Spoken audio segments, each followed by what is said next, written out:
So, chapter 8 is about our guides, and our guides are no different. They are just souls with higher level of maturity. And as I already mentioned, maturity happens on the basis of how fast the souls are ready to learn.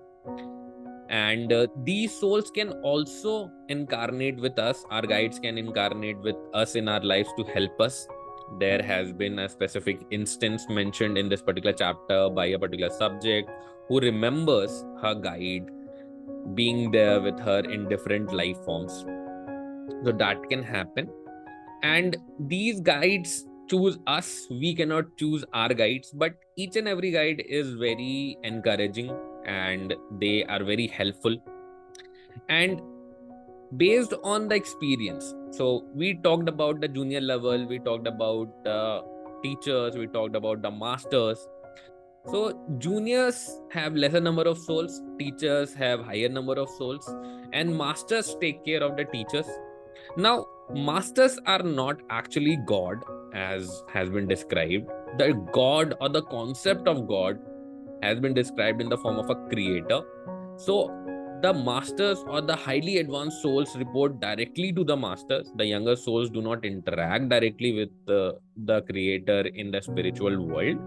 But these highly advanced souls can talk to the creator. Now we'll get to know more about the creator in later chapter. There is a description of what are the roles and responsibilities, but somewhere down the line it is expected of a specific soul who has just started its journey to increase its maturity and achieve the levels of highly advanced souls, and eventually they can merge into the creator. That is the concept which has been described, when it is very much similar to what is there in our Hindu mythology. And that's the reason why I can relate a lot with this particular concept and the things that have been talked about in this book. But that's all that is there in this chapter.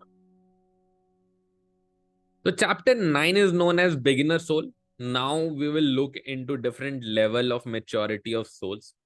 So beginner souls can be of two types. First, the souls which have been recently created with the lowest level of consciousness. And the second can be those souls who are reincarnating for a long period of time but are resisting the process of learning. And because of that, they are still at the beginner level. Now, there is a discussion in this particular chapter between a specific subject and Michael Newton as to when does this process of reincarnation stop. And the subject says that the process of reincarnation stops when the soul achieves highest level of maturity. Now, this particular idea is a little bit in sync with what we generally talk about the karmic cycles, that a particular soul has to reincarnate until unless they complete their karmic cycles. Karmic cycles are basically designed in order for the soul to have experiences to increase their consciousness and achieve full maturity. So that is the purpose of reincarnation. And these beginner souls work together in the groups, study together to realize their mistakes, and slowly and gradually they move forward towards higher maturity. So that is about the beginners.